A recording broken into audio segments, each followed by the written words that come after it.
বন্ধুরা, welcome to my channel Mousumi home life YT. আমি মৌসুমি তোমাদের কাছে চলে এসেছি একটা নতুন ব্লগ নিয়ে। তা এখন হচ্ছে ঘড়িতে বিকেল 5টা। তা 5টা থেকেই আমি ব্লগটা শুরু করছি। তা ভাবলাম আজকে তোমাদের কাছে একটা জলখাবারের রেসিপি শেয়ার করি। তা বন্ধুরা, আজকে আমি করতে চলেছি ঠিক ঘরোয়া পদ্ধতিতে পাস্তা। তা আমি কিভাবে পাস্তা রান্না করছি তোমরা কিন্তু ভিডিওটা দেখতে থাকো। তা তার আগে বন্ধুরা দেখো, আমি আজকে সকালবেলায় এক ট্রে ডিম এনেছিলাম। এই ডিমগুলোকে এখন আমি এটার মধ্যে সাজিয়ে নেব। তা আমি যখন ফ্রিজে ডিম রাখি এটা করেই রাখি। হ্যাঁ, এটার মধ্যে একদম 30টা ডিম, এক ট্রে ডিম মানে 30খানা ডিম একদম ভরে যায়। তা বন্ধুরা আগে আমি এই ডিমগুলোকে সাজিয়ে নিই, মানে এর মধ্যে গুছিয়ে রাখি, তারপরে আমি তোমাদের কাছে রেসিপিটা শেয়ার করছি। তোমরা কিন্তু ফুল ভিডিওটা দেখো বন্ধুরা। তো বন্ধুরা আগে আমি ডিমগুলোকে সাজিয়ে নিই এর মধ্যে। তো দেখো, এক ট্রে করে ডিম কিনি আমি। যখন বেশি করে ডিম কিনি এক ট্রে কিনি, কারণ কি বলতো, যখন তখন ঘরে ডিম লাগে। এগুলোকে আগে সাজিয়ে নিই বন্ধুরা। হ্যাঁ, কেমন আজকে আমি পাস্তাটা রান্না করব। তোমরা কিন্তু ভিডিওটা দেখো একদম, মানে বাচ্চাদের স্কুলের টিফিনে বলো বা সকাল সন্ধ্যেবেলার খাবার হিসাবে বলো, আমি যেভাবে রান্না করি সেভাবে কিন্তু আমি তোমাদের কাছে শেয়ার করব বন্ধুরা। এটা করে ডিম রাখি আমি পুরো একদম মাইক্রো ওভেনের। এটা বাটিটা জানো তো, যখন মাইক্রো ওভেন নিয়েছিলাম আমি তখন এই বাটিটা আমাকে মাইক্রো ওভেনের সাথে দিয়েছিল। তাই এটার মধ্যে আমার পুরো 30টা ডিম একদম ভরে যায়। তোমাদের দেখাচ্ছি দাঁড়া।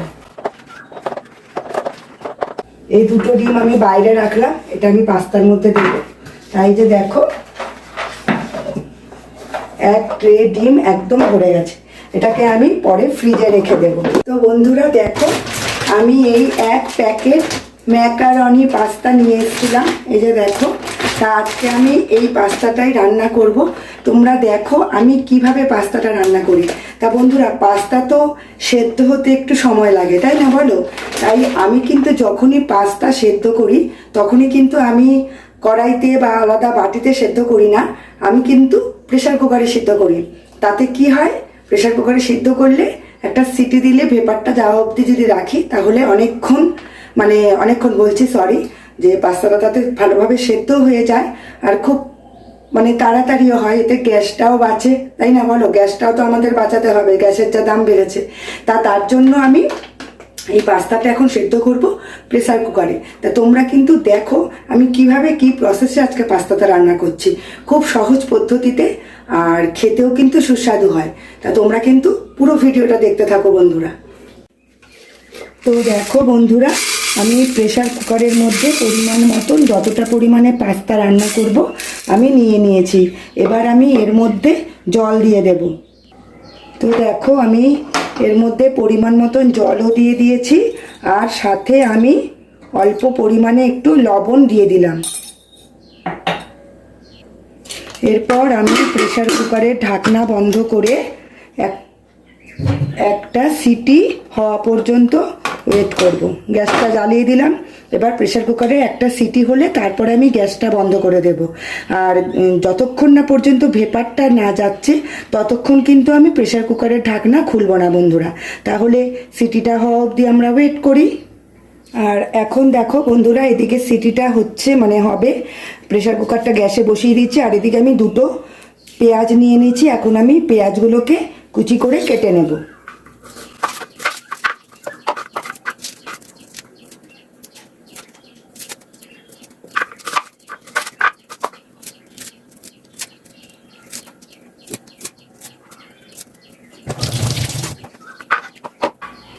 পেঁয়াজটা ছুলে ধুয়ে নিয়েছি। এখন আমি পেঁয়াজটাকে কুচি করে কেটে নিচ্ছি।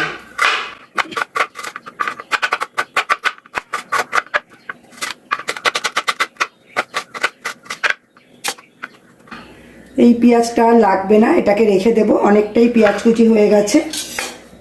তো বন্ধুরা, প্রেসার কুকারে সিটি হয়ে গেছে। এখন আমি কড়াইটা গ্যাসে বসিয়ে দিলাম। আর এদিকে দেখতে পাচ্ছ দুধ বসিয়েছি ছেলেদের জন্য। দুধ জাল বসিয়েছি, এদিকে দুধ জাল হচ্ছে আর এদিকে আমি কড়াইটা বসিয়ে দিয়েছি। কড়াইটা গরম হোক, তখন আমি পাস্তাটা রান্না করব। তোমরা দেখো বন্ধুরা, কড়াই গরম হয়ে গেছে। এখন আমি কড়াইতে পরিমাণ মতন রিফাইন অয়েল দিয়ে দিলাম।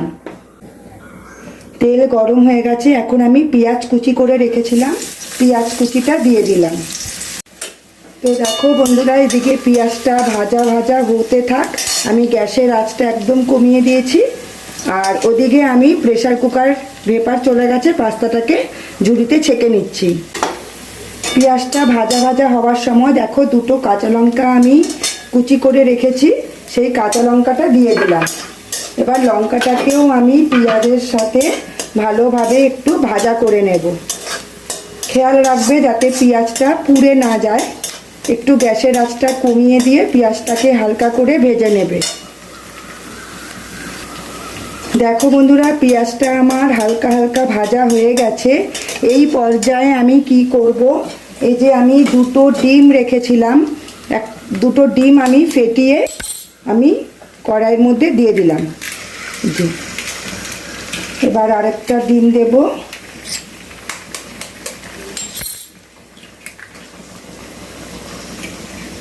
ডিম দিলে পাস্তাটা কিন্তু বেশ টেস্টি হয় বন্ধুরা। এরপর আমি এর মধ্যে একটু অল্প করে লবণ দেব, সামান্য একটু লবণ দিয়ে দিলাম। এবার ডিমটা ভালোভাবে একদম ঝুরি করে ভালোভাবে ভেজে নেব। তো দেখো, ডিমটা কিন্তু ভালোভাবে ভাজা হয়ে গেছে। এখন আমি এই যে জল ঝরিয়ে রেখেছি পাস্তা, সেই পাস্তাটাকে দিয়ে দিলাম।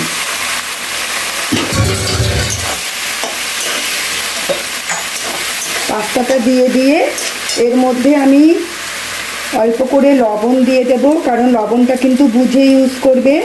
আগে কিন্তু ডিমটা ভাজার সময় লবণ দেওয়া হয়েছিল। আর এর মধ্যে দিলাম অল্প পরিমাণে একটু হলুদ। ভালোভাবে পাস্তাটাকে একটু নাড়াচাড়া করে নিচ্ছি। এখনো মশলাপাতি দেওয়া বাকি আছে, আগে পাস্তাটা একটু হালকা ভাজা হয়ে যাক। গ্যাসের আঁচটা কমিয়ে দিয়ে আমি এর মধ্যে দিলাম দেখো 1 প্যাকেট ম্যাগির মশলা। সবার লাস্টে একটা জিনিস দেব, ওটার জন্য ওয়েট করো বন্ধুরা, তোমরা কেউ চলে যেও না। যে জিনিসটা দিলে এই পাস্তা বলো বা চাউমিন বলো, তার টেস্টটা কিন্তু দ্বিগুণ বৃদ্ধি পেয়ে যাবে। তা সেটা জানতে হলে ফুল ভিডিওটা কিন্তু ওয়াচ করো বন্ধুরা। সবার লাস্টে আমি একটা জিনিস দেব, যার জন্য স্বাদ দ্বিগুণ বৃদ্ধি পাবে। তো যাই হোক, পাস্তাটাকে একটু ভালোভাবে ভেজে নিচ্ছি। আর এখন আমি এর মধ্যে দিয়ে দেব 1/2 টেবিল চামচ সয়া সস, আর দেব টমেটো সস। তোমরা চাইলে কিন্তু টমেটোও দিতে পারো, যখন পেঁয়াজটা কষা মানে ভাজবে তখন টমেটোটা মানে গ্রেট করে তোমরা দিয়ে দিতে পারো, টমেটোও দেওয়া যেতে পারে। দেখো বন্ধুরা, এবারে আর কোনো মশলা আমি ইউজ করব না, কিন্তু লাস্টে একটা জিনিস দেব। আগে পাস্তাটা ভালোভাবে ভাজা হয়ে যাক, দেন আমি ইউজ করব। তো বন্ধুরা দেখো, পাস্তাটা কিন্তু মানে প্রায় ভাজা ভাজা হয়ে গেছে। এরকম পরিস্থিতিতে আমি কি অ্যাড করছি তোমরা দেখো। এই যে দেখো, এটা হচ্ছে মিক্সড হার্বস। মিক্সড হার্বস যদি পাস্তা কিংবা চাউমিন রান্নার শেষে দেওয়া যায়, তাহলে কিন্তু এর মানে স্বাদ দ্বিগুণ বৃদ্ধি পায়। তো আমি কতটা অ্যাড করছি দেখো বন্ধুরা, অল্প করে মিক্সড হার্বস, খুব বেশি দেওয়ার প্রয়োজন নেই। এরকম ঝাঁকিয়ে, আর এর মধ্যে কিন্তু তোমরা গোলমরিচের গুঁড়োও দিতে পারো। আর এর মধ্যে সমস্ত রকম হার্বস, অরিগ্যানো থেকে শুরু করে সমস্ত রকমের হার্বস অ্যাড করা রয়েছে। অল্প করে মিক্সড হার্বস আমি দিয়ে দিলাম। এরপর একটু ভালোভাবে নাড়াচাড়া করে নিচ্ছি। তা আমি কিন্তু পাস্তা মশলা ইউজ করিনি বন্ধুরা, আমার ঘরে ছিল না। আমি কিন্তু ম্যাগি মশলা দিয়েই আজকে পাস্তাটা রান্না করলাম। এখন ভালোভাবে একটু নাড়াচাড়া করে রাখলেই আমার পাস্তা কিন্তু রেডি হয়ে যায়। তো বন্ধুরা, আমার পাস্তাটা কিন্তু পুরোপুরি রেডি। এখন আমি গ্যাসটা বন্ধ করে দিলাম। বন্ধ করে এবার কিন্তু আমি সার্ভ করে দিতে পারি। তা এখন ঢাকনা চাপা দিয়ে রাখছি। তো বন্ধুরা, এখন আমার পাস্তাটা রান্না হয়ে গেছে। তা ছেলেরা খেলতে গেছে, ওরা খেলা থেকে আসলে ওদেরকে আমি খেতে দিয়ে দেবো। তাহলে বন্ধুরা, আমার পাস্তা রেসিপিটা তোমাদের কাছে কীরকম লাগলো তোমরা অবশ্যই আমাকে কমেন্ট করে জানাবে। তোমরা কিন্তু অবশ্যই আমাকে কমেন্ট করবে বন্ধুরা। তোমাদের কমেন্ট পেলে কিন্তু আমার ভীষণ ভালো লাগে আর ভিডিও করার এনার্জিটা যোগায়। তা তোমরা কিন্তু কমেন্ট করে জানাবে আমার পাস্তা রেসিপিটা তোমাদের কেরম লাগলো। আর হ্যাঁ, যদি ভিডিওটা তোমাদের ভালো লাগে বন্ধুরা, তোমরা অবশ্যই একটা লাইক করে দেবে আর আমার ভিডিওটাকে তোমরা বেশি বেশি করে শেয়ার করবে। তাহলে আজকের মতন আসি বন্ধুরা, আবার দেখা হবে নতুন কোনো ভিডিও নিয়ে। এখনকার মতন আসি, টাটা। ততক্ষণের জন্য তোমরা সবাই ভালো থাকবে, সুস্থ থাকবে, সাবধানে থাকবে। টাটা বন্ধুরা।